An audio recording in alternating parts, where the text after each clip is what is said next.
en Lucas capítulo 2, versículo 1 al 7 principalmente. Ese va a ser mi pasaje, aunque como usted va a ver, voy a hacer lo que siempre hacemos los pastores cuando preparamos nuestro sermón, y es buscar lo que está alrededor para ver cómo eso alumbra el pasaje, y hoy vamos a ir a hacer eso también. He titulado mi sermón Navidad, el Salvador prometido ha nacido. Dice la palabra del Señor: aconteció que en aquellos días que salió un edicto de César Augusto, para que se hiciera un censo de todo el mundo habitado. Este fue el primer censo que se levantó cuando Cirenio era gobernador de Siria. Todos se dirigían a inscribirse en el censo, cada uno a su ciudad. También José subió de Galilea a la ciudad de Nazaret, a Judea, a la ciudad de David, que se llama Belén, por ser él de la casa y de la familia de David, para inscribirse junto con María, comprometida para casarse con él, la cual estaba encinta. Sucedió que mientras estaban ellos allí, se cumplieron los días de su alumbramiento, y dio a luz a un hijo primogénito. Lo envolvió en pañales y lo acostó en un pesebre, porque no había lugar para ellos en el mesón. Cada año nosotros recordamos un nacimiento, pero la Biblia nos enseña que no celebramos simplemente el nacimiento de un niño, sino que realmente estamos celebrando la visita de Dios a su pueblo. Así que el pesebre no es un episodio aislado de ternura, sino el punto donde siglos de promesas y anuncios se encuentran. Es tan importante que es el punto donde toda la historia humana cobra sentido. El niño que yace envuelto en pañales es el mismo rey prometido, aquel que ha sido anunciado por los profetas, aquel que ha sido adorado por los ángeles, el que es buscado por los humildes, el que es destinado a la cruz, pero también el que se ha prometido que volverá en gloria. Lucas entonces no nos invita solo a mirar el pesebre, sino a creer en el Salvador, adorarlo con gozo y también anunciarlo con esperanza mientras nosotros esperamos que Él regrese. Así que en esta mañana veremos que el Salvador prometido ha nació, y que su nacimiento es razón para adoración en el cielo, en la tierra, pero también en nuestras propias vidas. Mis hermanos, Jesús nace como el Salvador prometido y es la gran razón de adoración. Pero antes de que vayamos directamente al relato del pesebre, antes de que Lucas nos lleve al pesebre, nos permite Lucas escuchar una última voz profética, la voz de Zacarías, que era el padre de Juan Bautista. Una voz profética que lo que hace es resumir siglos de promesas y nos explica en un sentido quién es realmente el niño que está por nacer. Quiero que me acompañe al capítulo 1 de Lucas y vamos a leer los versículos 67 al 80, y esto me va a llevar a mi primer punto, y es que Jesús el Salvador anunciado ha llegado. Y nuevamente lo que les digo, el primer punto y el tercero lo que van a hacer es darle luz a lo que sucede en la mitad, que es el nacimiento del Señor. Su padre Zacarías, recordemos, Zacarías es el papá de Juan el Bautista. Él era de la tribu de Leví, tenía que servir en el templo, y durante su servicio al templo se le aparece un ángel y le anuncia que su hijo Juan iba a nacer.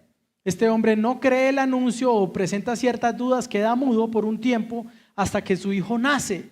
Y cuando nace y él declara que el nombre del niño es Juan, como el ángel le había pedido, entonces recobra su voz y lo primero que hace es proclamar esta profecía. Ahora, tal vez usted pensaría que lo primero que él haría era hablar sobre su hijo, porque se ha anunciado que Juan será un hombre grande. Pero lo primero que él hace es apuntar una profecía acerca de aquello por lo cual Juan Bautista sería importante, y es el nacimiento de Jesús. Dice: su padre Zacarías fue lleno del Espíritu Santo y profetizó diciendo: bendito sea el Señor, Dios de Israel, porque nos ha visitado y ha traído redención para su pueblo, y nos ha levantado un cuerno de salvación en la casa de David su siervo, tal como anunció por boca de sus santos profetas desde los tiempos antiguos, salvación de nuestros enemigos y de la mano de todos los que nos aborrecen, para mostrar misericordia a nuestros padres y para recordar su santo pacto, el juramento que hizo a nuestro padre Abraham, concedernos que, librados de la mano de nuestros enemigos, les sirvamos sin temor, en santidad y justicia delante de Él todos nuestros días. Ahora voy a detenerme un poco ahí, porque esta primera parte de la profecía de Zacarías habla de manera casi que exclusiva acerca del nacimiento de Jesús. Y lo primero que vemos en el verso 68 y 69 es que Dios ha visitado a su pueblo para redimirlo. Él dice: bendito sea el Señor Dios de Israel, porque nos ha visitado y ha traído ¿qué? Redención a su pueblo. La afirmación, esta afirmación es la que nos permite comprender todo lo que Él va a profetizar o lo que va a anunciar. Pero también este anuncio es el corazón mismo de todas las profecías que se habían hecho sobre el Mesías. Todas las profecías anunciaban a una verdad, y era que Dios decidió venir a buscar a su pueblo. Ahora, esto no es algo extraño, porque toda la historia de la salvación y todo el Antiguo Testamento nos muestra ese patrón. Dios viniendo a visitar al pueblo para redimirlo, para que el pueblo pueda adorarlo. Eso es lo que vemos, si usted puede recordar. Dios le había prometido a Abraham una tierra, un pueblo y demás, pero le dice: antes de que eso pase, tu pueblo será ¿qué? Esclavo por un periodo de 400 años en Egipto. Pero luego yo me acordaré de ellos y los visitaré y los libraré con mano poderosa. Precisamente eso es lo que pasa en Éxodo capítulo 3. Cuando Moisés está allí como pastor en el medio del desierto y ve una zarza que se quema, pero que arde pero que no se quema, él se acerca y lo que le dice el Señor es: yo soy el Dios de tus padres y me he acordado del pueblo, y he aquí ahora vengo para rescatarlos. Es decir, Dios a lo largo del Antiguo Testamento se ha mostrado como dispuesto a venir a visitar a su pueblo para redimirlos. El asunto es que ahora o durante ese periodo también había prometido que, aunque Él los ha visitado de ciertas formas a través de Moisés, a través del rey David, a través de los jueces, vendrá un momento donde ya no enviará a ninguno de sus siervos, sino que Dios mismo vendrá, como vimos el domingo pasado en Ezequiel 34, es decir, Dios mismo vendrá como buen pastor y como rey de los suyos. Se dice que Dios ha levantado un cuerno de salvación de la casa de David.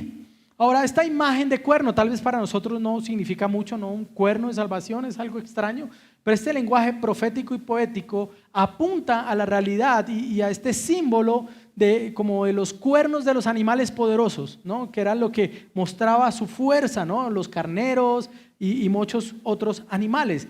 Entonces se apunta el hecho de que Dios vendrá a salvar con poder. Es decir, el niño que nacerá es Dios viniendo a redimir a su pueblo. Ahora, como les dije antes, Dios había anunciado ya esto muchas veces. Una de las veces que anunció también se lo anunció al mismo rey David. Recuerden ese episodio en 2 de Samuel capítulo 7, David quería hacer un templo y ser aquel que fuera a construir una gran casa para el Señor. Pero lo que le dice el Señor es: David, tú estás equivocado, no eres tú el que me va a hacer una casa a mí, yo soy el que te va a hacer una casa a ti. Y lo haré por medio de un descendiente que tendrá un reinado, escúcheme bien, un reinado que no se terminará. Ahora, ¿cuál es el problema con una promesa de ese tipo? Que todos los reinados humanos terminan. ¿Por qué? Porque todos los reyes mueren. Pero Dios le había dicho: mira, vendrá un descendiente tuyo que reinará para siempre. Y esta es otra de las cosas que se muestra. Por eso él dice: es un cuerno poderoso que se levanta de la casa de David. Este rey sería diferente a todos los reyes descendientes de David. Ahora, esta redención también sería el cumplimiento del pacto y de las promesas de Dios. Veamos los versos 70 al 75. Dice: tal como se anunció por boca de sus santos profetas desde los tiempos antiguos, salvación de nuestros enemigos y de la mano de los que nos aborrecen. Escúcheme bien, verso 72, sígame ahí. Para mostrar ¿qué? misericordia a nuestros padres y para recordar su santo pacto, el juramento que hizo a nuestro padre Abraham, concedernos que, librados de la mano de nuestros enemigos, le sirvamos sin temor, en obediencia, en santidad y justicia delante de Él todos nuestros días. Ahora, esta salvación que se está cumpliendo con el nacimiento del niño es una salvación anunciada por toda la antigüedad. Ahora, tal vez algunos de los que están acá tienen un deseo, ¿no?, de ser padre. Pero todos los que tengamos deseos de ser padres no tenemos cómo decir, mire, mi hijo va a nacer en 1 año, en 2 años. No tenemos cómo hacer eso. Pero Dios está anunciando y había anunciado siglos antes que su hijo nacería para ser redentor del pueblo, salvación de los enemigos y de aquellos que aborrecen a su pueblo. Ahora, la salvación del Señor era una manifestación entonces de que Dios ha tenido misericordia. Y esto es importante porque el pueblo que va a ser salvado, Israel, no es un pueblo inocente, escúcheme. Es un pueblo que no merece ser salvado porque es un pueblo rebelde y necio. ¿Parecido a quién? A nosotros, ¿no? Entonces, cuando Dios dice la salvación del Señor es manifestación de misericordia, lo que está diciendo es el cumplimiento de eso muestra que a pesar de que el pueblo no merece ser salvado, Dios ha decidido visitarlos, a pesar de ser un pueblo rebelde. Pero también se nos muestra que la salvación y lo que se va a cumplir en el nacimiento del niño es el cumplimiento de un pacto que fue dado a Abraham. Ahora usted está hablando de que una promesa dada un poco más de 1000 años antes de un nacimiento se va a cumplir ahí. Sí, porque Dios le había prometido a Abraham o había hecho un pacto con él que incluía 3 promesas. O sea, era un gran pacto que no se podía romper, una gran promesa irrompible que contenía 3 componentes. Primero, Dios le había prometido a Abraham que él tendría ¿qué? Descendencia, siendo un hombre que no podía tener hijos, y una descendencia que sería incontable como las estrellas del cielo o como la arena del mar. Pero otra parte de esa promesa es que Dios le dice, mira, no solo tendrás descendencia, sino que esa descendencia tendrá una tierra. De ahí viene el término de la tierra prometida. Tendrá una tierra. Pero no solo tendrá una tierra, sino que ese pueblo será un pueblo especial que podrá decir que yo soy su Dios. Es decir, Jehová será Dios de ese pueblo. Ahora, en Cristo, en el niño que va a nacer en el relato de Lucas, lo que se nos va a mostrar, este pacto de gracia, porque Abraham no tuvo que hacer nada, simplemente recibirlo, este pacto de gracia se va a cumplir en él.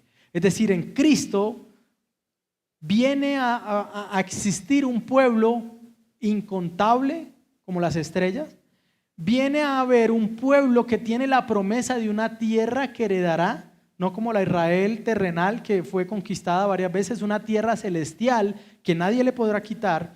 Y ese pueblo también tendrá la promesa de que Dios o el Señor o Jehová será su Dios y estará en medio de ellos.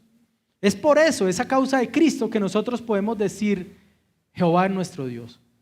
Tenemos un Dios, tenemos un Salvador, ¿no? Pero ahora es importante también, y el propósito de la promesa, ahora si bien la promesa dada a Abraham no tenía un requisito, por eso se llama pacto de gracia, sí tenía un resultado. Es decir, el cumplimiento de la promesa traía consigo que iba a resultar en algo en la vida de los que la recibían. Versos 74 y 75. Este pueblo será librado, dice, concedernos que librados de la mano de nuestros enemigos, entonces ¿qué hagamos? Les sirvamos sin temor. ¿En qué? Santidad y justicia delante de Él todos nuestros días. Mis hermanos y los que me escuchan hoy, Dios salva a las personas para que le sirvamos y para que le adoremos. Al igual que el Éxodo, el propósito de liberar al pueblo es que nosotros podamos servir a Dios en santidad y en justicia. Recuerda cada vez que Moisés se le acercaba al faraón y le decía, Dios te manda a decir, deja ir a mi pueblo. ¿Para qué? Para que me sirva, para que me adore. ¿Por qué Dios ha decidido salvar a un pueblo? Para que le adoremos, para que le sirvamos, pero no de cualquier manera. Dice el pasaje, en santidad y en justicia. Mis hermanos, la Navidad, el pesebre, el nacimiento del Salvador es un llamado a santidad, es un llamado a adorar a Dios, es un llamado a servirle al Señor. La libertad o la redención que trae Cristo tiene un propósito, y es que nosotros vivamos para Él. Ser rescatados por el Señor no es para que usted simplemente adopte una jerga religiosa y de vez en cuando se acerque y reconozca que Dios es el Señor, y que de vez en cuando usted se congregue y que de vez en cuando usted haga esto. No. El propósito de la salvación es que nosotros seamos llamados a una vida santa. Y santo significa no meramente apartarse del pecado, sino ser separado para un uso especial. Es decir, nuestra vida, si hemos sido salvados por el Señor, es separada para un uso diferente. No para seguir lo que el mundo quiere que sigamos, no para vivir de cualquier manera, es para que vivamos como siendo posesión de Dios en todos los ámbitos de nuestra vida. Para que todos seamos un pueblo de sacerdotes para el Señor. Donde estemos, en el servicio que estemos haciendo, vivir en santidad para Él. Ahora, la libertad o redención que traerá el Cristo tiene un propósito entonces, y es que adoremos al Señor. William Hendricks, el comentarista, decía, el fin de nuestra salvación es la gloria de Dios. El Señor redime a su pueblo para que por gratitud pueda servirle. ¿Por qué le servimos a Él? Porque estamos agradecidos. ¿Por qué nos congregamos? Porque estamos agradecidos. ¿Por qué ponemos nuestros dones al servicio del Señor? Porque estamos agradecidos. Si usted lo hace por una razón diferente, bueno, tenemos que tener cuidado, aunque es fácil poder servir por razones distintas, pero principalmente es porque estamos agradecidos con Él. Mis hermanos, debemos pensar cómo nuestra vida refleja en adoración y servicio que fuimos redimidos por Él. Cómo nuestra vida refleja que hemos sido redimidos por Él. Y no solo estoy hablando del servicio a nivel de iglesia el día domingo, de 9, 8, 7 de la mañana hasta mediodía, no. Estoy diciendo o preguntando cómo el día a día refleja que yo le sirvo a Dios, que todo lo que hago es para el servicio de Dios, que si yo estudio, lo hago para Dios, que si yo trabajo, lo hago para Dios, que si yo soy padre, lo hago para Él, que si yo soy parte de una iglesia, también lo hago para Él. Ahora, luego también Zacarías comienza a hablar entonces de su hijo. Comienza a dar una profecía sobre su propio hijo, sobre Juan. Y eso lo vemos en los versos 76 al 80. Dice, y tú niño, en otras versiones dice, y tú hijo mío, serás llamado profeta del Altísimo, porque irás delante del Señor para preparar sus caminos, para dar a su pueblo el conocimiento de la salvación, por el perdón de sus pecados, por la entrañable misericordia de nuestro Dios, con que la aurora nos visitará desde lo alto para dar luz. Escúchame bien, para dar luz a los que habitan ¿en qué? En tinieblas y en sombra de muerte, para guiar nuestros pies en el camino de paz. Hermanos, las escrituras del Antiguo Testamento no solo anunciaban que el Mesías llegaría, sino que antes de que el Mesías llegara, vendría un profeta, dice el anuncio, como Elías, que preparará el camino del Señor. El nacimiento de Jesús y el cumplimiento de las promesas no solo incluyen a Jesús, sino también a Juan Bautista. Malaquías capítulo 3, versículo 1 dice lo siguiente, usted puede verlo allí antes, en el libro antes de que comience el Nuevo Testamento. Malaquías 3, 1 dice lo siguiente, yo envío a mi mensajero y él preparará el camino delante de mí. Y vendrá de repente a su templo del Señor, a quien ustedes buscan, el mensajero del pacto, en quien ustedes se complacen. Ya viene. Capítulo 4, verso 5 dice, yo envío al profeta Elías antes que venga el día del Señor, día grande y terrible. Él hará volver el corazón de los padres hacia los hijos y el de los hijos hacia los padres.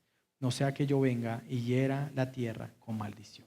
Es decir, antes del ministerio de Jesús iba a venir el ministerio de Juan, que sería como un Elías, que anunciaría, es un heraldo que dice, ya viene el Mesías, ya viene el Mesías. Por eso él decía, arrepiéntanse y crean en el Evangelio. Es decir, el anuncio de Juan no viene a ser un anuncio de revolución política, no viene a ser un anuncio que dice, bueno, ahora sí viene el que va a destruir a Roma, ahora sí viene el que va a postrar al César a sus pies. No, dice, ahora viene aquel que va a salvar al pueblo de sus pecados. Por eso lo primero que el pueblo tenía que hacer era preparar su corazón en arrepentimiento para la llegada del Señor.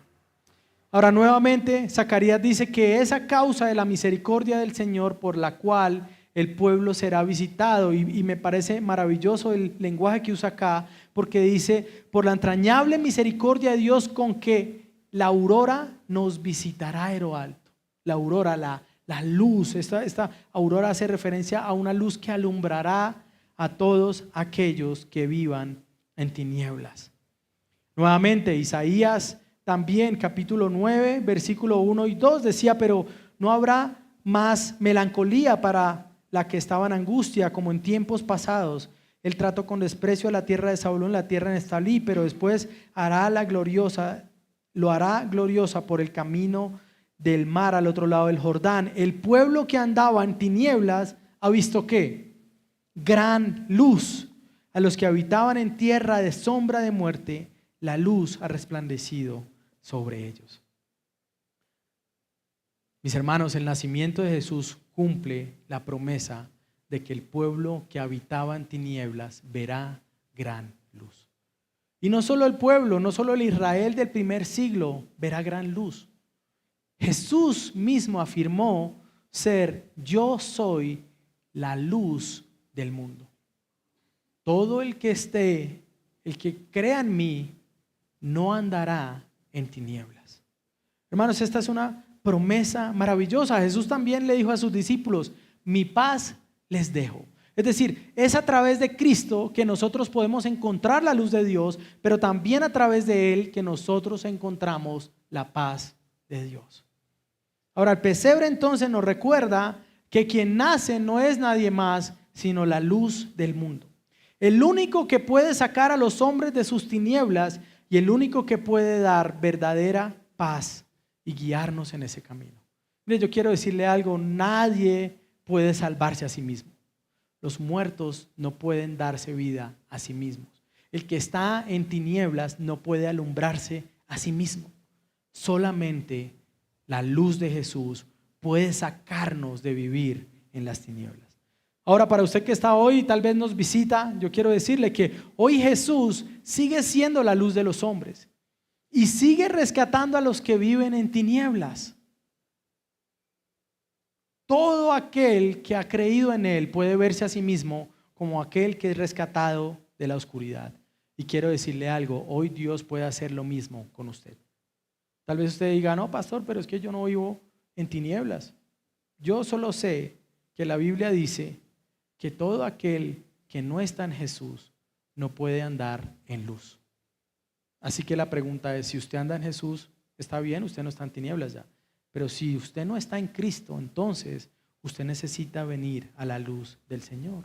Pero iglesia, esto también debe darnos esperanza en la dificultad. Porque hay veces en nuestras vidas donde parece que las cosas son oscuras. Y a veces se nos olvida de que estamos en Cristo. Y entonces el panorama y las circunstancias vienen a informar nuestra mente y a convencernos de cosas que no son verdad. No hay esperanza. No hay salida para esto. ¿Qué vamos a hacer? Y parece que nos sumimos en densas tinieblas, pero hoy la Escritura nos recuerda que Cristo ha venido a ser la aurora para todos aquellos que vivíamos en tinieblas, para que ahora podamos decir, ha resplandecido la luz del Señor. Si usted es parte de esta iglesia, si usted ha abrazado a Cristo, usted debe recordar que hoy tenemos este tipo de esperanza. Así que para entender lo que sigue en el relato de Lucas, es decir, el nacimiento de Jesús, es necesario comprender las promesas que el nacimiento cumple. Jesús entonces nace como ese Salvador prometido y es la razón para que nosotros adoremos a Dios. Pero no solo en el cumplimiento de las promesas se muestra el Salvador, sino también en las circunstancias de su nacimiento y encarnación. Ahí también vemos brillar la gloria del Salvador. Esto me lleva ahora a mi segundo punto, pasando ahora del relato de Lucas, de la profecía de Zacarías, al relato de Lucas sobre el nacimiento como tal. Y ahí vemos los versos 1 al 7 que leímos hace un rato y afirmamos que Jesús, el Salvador, ha venido en humildad. Ahora, lo que debe maravillarnos de ese relato de Lucas es, por un lado, la precisión histórica. Hermanos, nosotros creemos una fe histórica. Lucas da detalles, ¿no?, de quién gobernaba. Él decía, César Augusto era gobernador, era emperador en el imperio, ¿no? Y hace un edicto. Y luego, después, entonces Cirenio, que era gobernador de Siria, mandan a que se haga un censo, ¿no? Esto nos recuerda, todos estos detalles históricos son maravillosos, porque nos dan la confianza y la certeza de que nosotros creemos en un Jesús que en verdad existió y que no solo existió en algún momento de la historia, sino en el punto que la Escritura nos dice que Él existió. Hermanos, nuestra fe no está basada en cuentos fantásticos, en leyendas. Está basada también en un Jesús que vino en un punto de la historia. Ahora, es por el censo que José y María se desplazan de Nazaret a Belén. Ahora, yo quiero decirle algo, los que hemos sido padres acá, sabemos que cuando nuestra esposa está en los últimos meses, nosotros no queremos hacer nada, ¿cierto? No queremos correr ningún riesgo. No queremos. No vamos a tierra caliente porque entonces el mosquito del chikungunya. No queremos tomar riesgos. Ahora, lo que sucede con este edicto es que se obliga a José y María, que estaban en Nazaret, a que se muevan a Belén. Y siempre escuchamos como Nazaret y Belén como si fuera un barrio y el otro al lado. No, estaban separados por tal vez un poco menos de 160 kilómetros, tal vez la distancia es de aquí a Girardot y 10 kilómetros más, ¿no? Y José y María, en los tiempos del alumbramiento, a causa del edicto, son obligados a viajar, porque tenían que empadronarse en la tierra de donde ellos eran, es decir, en Belén. Viajar por días con una mujer en embarazo en medio del desierto. El asunto es que ellos no estaban caminando para dar cumplimiento a un edicto solamente. Ellos realmente estaban caminando para dar cumplimiento a los anuncios y las profecías del Señor, el cual decía en Miqueas que el Salvador nacería en Belén. Eso es algo asombroso. Porque no es el emperador el que gobierna realmente, el que está gobernando por encima de él es el rey que ha decidido venir a visitar a su pueblo. Eso es maravilloso. Eso es algo glorioso. El camino por el desierto de esa pareja en cercanías de dar a luz es el camino para encontrarse con el cumplimiento de las profecías dadas acerca de su hijo. Mis hermanos, el nacimiento de Jesús nos recuerda que es Dios quien gobierna la historia, por encima de los designios humanos, por encima de los reyes humanos. Él es quien cumple su propósito para salvar a su pueblo. Ahora, la pregunta acá es si creemos que nuestro Salvador gobierna sobre todo lo que sucede. Y a veces vienen circunstancias que parece que como que no es así, ¿no? Pastor, pero pasó esto y es como tan malo, es como tan difícil esta circunstancia. Bueno, ante eso nosotros debemos recordar quién está en control. Dirían nuestros amigos extranjeros, who is the boss? ¿Quién es el jefe realmente? ¿Quién es el que gobierna? ¿Quién es el que manda en la historia? No es nadie, mis hermanos, sino el Señor. No es un jefe pesado, no son compañeros de trabajo ácidos, no son compañeros de universidad que lo quieren hacer apartar del evangelio, no son compañeros de colegio que lo están invitando. No, el que gobierna por encima de todas las cosas es el Señor. Y esto, mis hermanos, si nosotros somos de Cristo, debe darnos confianza. Y más ahora que estamos a unos días de terminar este año. Y parece que a veces pensamos que el cambio de calendario va a traer algo especial. Bueno, debería ser una oportunidad para pensar en que debemos darle gloria al Señor. Y en 8 días el pastor Dani va a estar predicando acerca de esto. ¿Cómo deberíamos ver, no solo el cambio de año, sino todos los días? ¿Dónde deberíamos poner nuestra mirada? Hermanos, debemos confiar en el Señor. Charles Spurgeon dijo alguna vez: la cuna de Belén es el primer paso hacia la cruz del Calvario. El niño nace de esa forma que nace Jesús el Salvador, porque era necesario que Él fuera a la cruz. El pesebre es solo parte del camino, no es todo el camino. No vemos el pesebre como, ay, y ahí no termina la historia. María entonces dio luz a su primer hijo, un varón, lo envolvió en tiras de tela y lo acostó en un pesebre porque no había espacio, no había alojamiento disponible para ellos, dice la Nueva Traducción Viviente. Nuevamente, si usted es padre, seguramente usted habrá querido que su hijo naciera en las mejores condiciones. Pero el que está naciendo acá es más importante que todos nuestros hijos juntos. Es el Rey de Reyes, pero está naciendo en un lugar humilde y difícil porque no había espacio. El que creó no solo Belén, sino todo el universo, no tuvo espacio donde nacer de manera más cómoda. Ahora, la sorpresa del relato de Lucas no es solo dónde nace Jesús, sino cómo lo hace. Lo débil del pesebre, mis hermanos, no niega el poder de Dios, más bien revela que Dios es poderoso. En medio de la humildad de su nacimiento es donde la gloria de Dios se abre paso. Aunque ha venido a redimir al pueblo y darle luz a los que están en la oscuridad, Él ha venido de una manera milagrosa. Herman Bavinck también alguna vez dijo: la encarnación es el milagro de los milagros. Dios se hace carne sin dejar de ser Dios. Mis hermanos, el nacimiento de Jesús muestra que lo débil de Dios es más fuerte que la fortaleza de los hombres.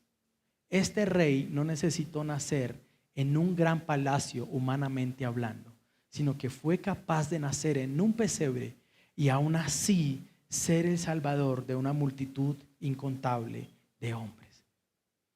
Es la encarnación de Jesús. Él era quien estaba en el principio con Dios, el que era Dios. Esta encarnación muestra la grandeza del Salvador que se nos promete. Y a pesar de que no halló lugar en su nacimiento, todo el cielo fue impedido de guardar silencio ante su nacimiento. Esto me lleva a mi segundo punto, y es que Jesús es la razón de la adoración en el cielo y en la tierra. Versos 8 al 21 de Lucas 2, esto sí lo voy a leer. Dice: en la misma región había pastores que estaban en el campo cuidando sus rebaños durante las vigilias de la noche, y un ángel del Señor se les presentó, y la gloria del Señor los rodeó de resplandor, y tuvieron gran ¿qué? Temor. Pero el ángel les dijo: no teman, porque les traigo buenas nuevas de gran gozo, que serán para todo el pueblo, porque les ha nacido hoy en la ciudad de David un Salvador, que es ¿quién? Cristo el Señor. Esto les servirá de señal: hallarán a un niño envuelto en pañales y acostado en un pesebre. De repente apareció con el ángel una multitud de los ejércitos celestiales, alabando a Dios y diciendo: gloria a Dios en las alturas y en la tierra paz entre los hombres en quienes Él se complace. Esto es maravilloso, hermano. Dice: cuando los ángeles se fueron al cielo, los pastores se decían unos a otros: vayamos pues hasta Belén y veamos esto que ha sucedido, que el Señor nos ha dado a saber. Fueron a toda prisa y hallaron a María y a José y al niño acostado en el pesebre. Cuando lo vieron, dieron a saber lo que se les había dicho acerca del niño. Y todos los que lo oyeron se maravillaron de las cosas que les fueron dichas por los pastores. Pero María atesoraba todas estas cosas, reflexionando sobre ellas en su corazón. Y los pastores se volvieron glorificando y alabando a Dios por todo lo que habían oído y también ¿qué? Visto, tal como se les había dicho. Cuando se cumplieron los 8 días para circuncidar al niño, lo pusieron por nombre Jesús, el nombre dado por el ángel antes de que fuera concebido en el seno materno. Mis hermanos, el Salvador prometido ha nacido. Y los versos 8 al 14 nos muestran una revelación divina sobre el nacimiento de Jesús. Ahora, Zacarías ya había profetizado, recuerden antes. Ahora, lo que viene después es que los que anuncian a estos pastores, ¿quiénes son? Un mensajero de Dios, un ángel. Es decir, Dios mismo le da a conocer a estos hombres ahora por medio del ángel quién es el que ha nacido. Anuncia el ángel lo que él llama buenas nuevas del nacimiento del Señor. Ahora, la gloria de Dios rodea a este grupo de pastores y seguramente ellos hacen lo que usted y yo haríamos, nos asombraríamos, pero nos daría también terrible temor. Pero en lugar de eso, el ángel les dice, no tengan temor, porque traemos buenas nuevas de gran gozo que serán para todo el pueblo. El evangelio en sí mismo, mis hermanos y los que me escuchan, se define como buenas noticias. Lo que vemos acá es que quienes reciben primero las buenas noticias del nacimiento de Jesús son un grupo de hombres sencillos, son un grupo de pastores. Y el contenido de las buenas noticias o de este evangelio, ¿cuál es? Verso 11, ha nacido en la ciudad de David un Salvador que es Cristo, que es el Señor. Y esta es una de las cosas que a veces se nos pierden en algunas versiones. Tal vez en la Peshita usted lo puede ver diferente. ¿Por qué lo digo? Porque a veces esta variedad de términos, en la manera como se nos traducen, no nos dejan ver toda la amplitud. Pero lo que está diciendo ahí es que en esa ciudad nació el Salvador o el Mesías, que también es el Cristo o el Rey, pero que también es el Señor o Jehová. En un sentido, es la misma palabra que se usa en la Septuaginta, es decir, el que está naciendo allí, Jesús, la segunda persona de la Trinidad, es tanto Salvador como Rey, como Dios mismo. El Salvador enviado, el niño que ha nacido, es la segunda persona de la Trinidad, el Salvador del pueblo. Ahora, esto es muy distante de lo que algunos celebran hoy, pero es el corazón de lo que nosotros podemos celebrar esta temporada. Muchas personas celebran otras cosas, pero no tienen ni idea quién es el niño que está allí, quién es el niño que nació. Ahora, esta noticia, según el ángel, debe ser motivo de gran gozo. Ahora la pregunta es el anuncio del nacimiento de Jesús, es la vida de Jesús, motivo de gran gozo para usted? Verso 12, ¿cuál señal les ayudaría a reconocer que el Salvador ha venido? Aquel niño que ha nacido en el pesebre, uno que encuentren envuelto en pañales, ¿no? Parecería que si es el Salvador, que si es el Cristo, que si es Dios mismo, estaría como flotando en medio, ¿no? Como debería haber algo más extraordinario. Pero lo que vemos es que la gran señal que se da es que el niño estará en un pesebre envuelto en pañales. Luego vemos ese despliegue de los ejércitos celestiales, versos 13 y 14. En medio de ese anuncio aparece lo que Lucas llama multitud de ejércitos celestiales, que se presentan para alabar a Dios porque el Mesías ha nacido. Y cantan. Eso es lo que vemos allí en el verso 14, es un cántico de estos ángeles. Gloria a Dios en las alturas. Nació en un pesebre, pero el mismo cielo explotó en adoración por el nacimiento de ese Salvador. Eso es algo asombroso. Ahora, esta fe de estos hombres, de estos pastores, ellos escucharon, vieron el anuncio y ¿qué hicieron? No, sigamos cuidando a las ovejas porque de pronto viene un lobo y... No, ellos ¿qué dijeron? Vayamos. Si esto es lo que está pasando en Belén, nosotros tenemos que ir. Es una fe obediente, versos 15 al 19. El anuncio produce en estos hombres un deseo profundo de conocer al Salvador. Estos hombres entonces creen, van y testifican. Ante el testimonio de los pastores, ellos llegan donde está María y con José y les dicen todo lo que escucharon. Miren, los ejércitos del cielo están dando gloria porque este niño ha nacido. Se nos dijo que era el Salvador, el Cristo, el Mesías. Y José y María se quedan allí. Vemos a María una actitud que nos modela una fe reflexiva, ¿no? Ahora, algunas veces hay personas que erran o yerran en desfigurar la manera como los cristianos vemos a María y su función.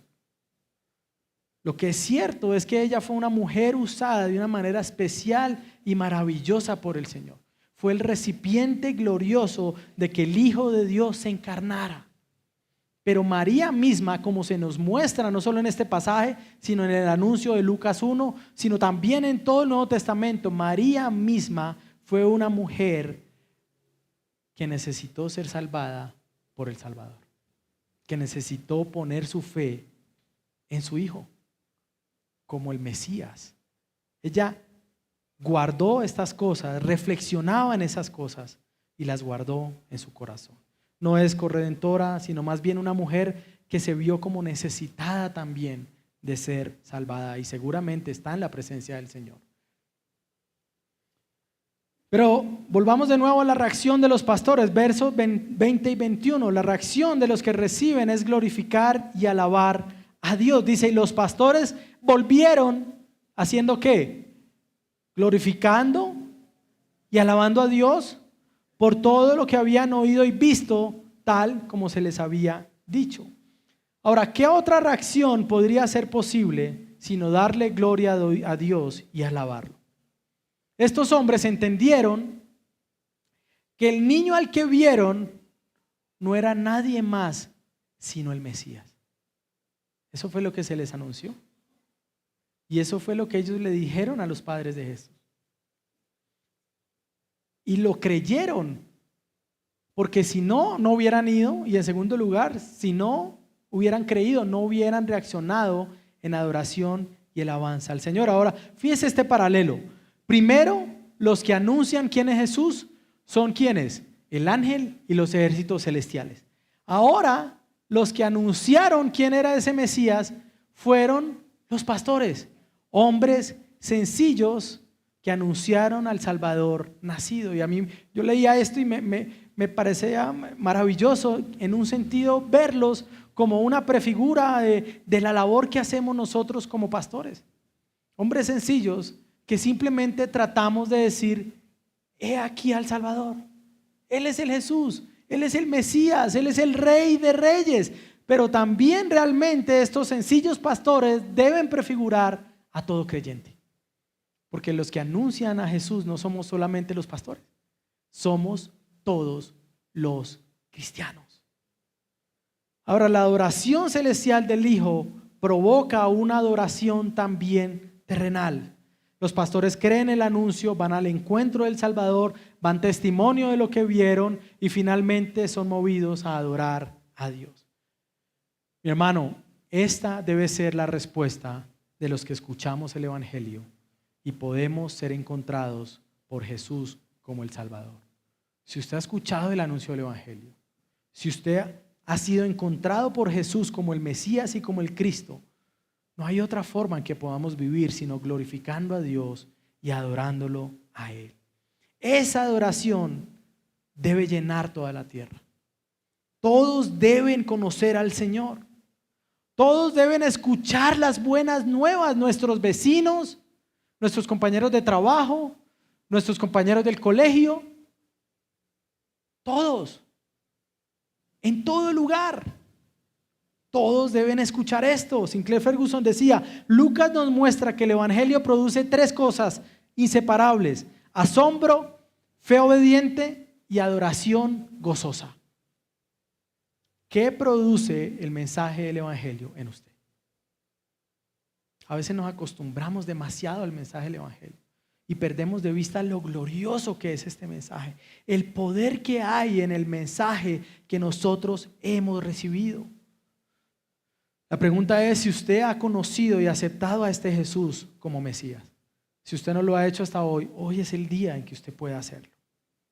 Ahora, este tiempo nos puede rodear con muchas cosas que no son el Evangelio. Y debe ser tomado este tiempo para reflexionar acerca de quién es Jesús y cuál es su obra, lo que Él ha hecho en nosotros.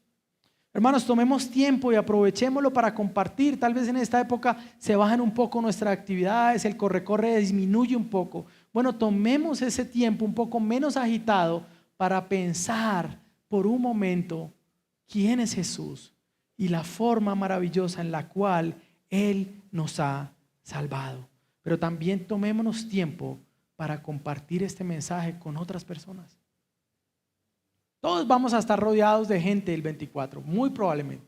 Los que sobrevivan hasta las 12, bueno, ya tal vez no estoy entre ese grupo, pero van a tener o vamos a tener una oportunidad para poder decir, bueno, venga, vamos a orar. Yo sé que todos quieren acá destapar los regalos y compartirlos y darlos y todo, pero vamos a orar. Porque el motivo de gozo no es lo que esté envuelto en regalos, es el Salvador que ha venido. Padres, guiemos a nuestros hijos en esta temporada a que su pensamiento no esté dirigido en lo que podemos darles. No es malo dar regalos en Navidad. Y hay gente incluso que cumple en diciembre y les van a llegar más regalos, ¿cierto? No es malo, pero meditemos en el mayor regalo de gracia que se ha dado a hombres que estaban en oscuridad. Jesús ha nacido como el Salvador prometido. Es la razón de la adoración celestial y es nuestra razón también para adorar. El Salvador ha nacido, ha venido, ha derrotado a los enemigos como ningún rey los pudo derrotar. Él derrotó a la muerte y el pecado. Pero amados hermanos, la historia tampoco termina en el pesebre. Pasa por la cruz, pero tampoco termina en la cruz. Pasa por la tumba vacía, pero tampoco termina en la tumba vacía. La historia ahora se está llevando a cabo por medio del pueblo del Señor, de la iglesia, para que quienes son hombres sencillos puedan anunciar las buenas nuevas que traen gozo a todos los que van a ser salvados. Esta historia se sigue moviendo ahora, no a la venida del que nació en el pesebre, sino al regreso del que resucitó de la muerte, nuestro Rey. Jesús volverá. Él ha prometido venir de nuevo, pero esta vez, mis amados, no nacerá en un pesebre. El anuncio que se nos da, Apocalipsis 19, versos 11 al 13, veámoslo rápidamente. Este que se anuncia volviendo en Apocalipsis fue el mismo que nació en el pesebre, el mismo que fue a la cruz, el mismo que dejó su tumba vacía. Dice, vi el cielo abierto y apareció un caballo blanco. El que lo montaba se llamaba Fiel y Verdadero. Con justicia juzga y hace la guerra. Sus ojos son una llama de fuego y sobre su cabeza hay muchas diademas. Tiene un nombre escrito que nadie conoce sino Él. Está vestido con un manto empapado en sangre y su nombre es el Verbo de Dios. No nos confundamos. Cuando tal vez celebremos y veamos el pesebre allí y veamos la humildad del que se encarnó, no nos confundamos y reconozcamos que Él es el Rey y que ese Rey ahora va a venir por su pueblo, pero también a juzgar a sus enemigos. Es otra razón que debe llevarnos a adorar. Viene a poner a sus enemigos por estrado de sus pies, a establecer el reino prometido a David, un reino eterno. Mis amados, la Navidad entonces anuncia que el Rey ha nacido, pero también anuncia que su salvación está aquí. Y anuncia también que nuestro Rey volverá. Adoremos entonces a nuestro gran Rey. Jesús nace como el Salvador prometido y es la razón de toda adoración. Feliz Navidad. Padre, gracias, Señor, por tu misericordia y por tu bondad, Señor. Tú eres el Rey que ha venido, Señor, pero también el Rey que volverá. Damos gloria a ti así como se da gloria en las alturas. Hoy nosotros queremos darte gloria, Señor. Anunciar que tú volverás. Anunciar que aquel que nació en humildad en el pesebre fue a la cruz con poder y derrotó a sus enemigos, Señor. Y ahora nos llama a una vida de agradecimiento y de adoración, Señor. A una vida de amor entre nosotros como hermanos, Señor. Ayúdanos a darte gloria y honra. y a reconocer la hermosura de tu santidad, la hermosura de tu encarnación, la hermosura de la cruz, la hermosura de la tumba vacía, la hermosura de tu iglesia y también la hermosura de aquel que vendrá, cuyos ojos son como llama de fuego, cuyas vestiduras son como empapadas en sangre, aquel que hace que su pueblo pueda cantar y adorar para siempre. Gloria a ti, Señor. Amén.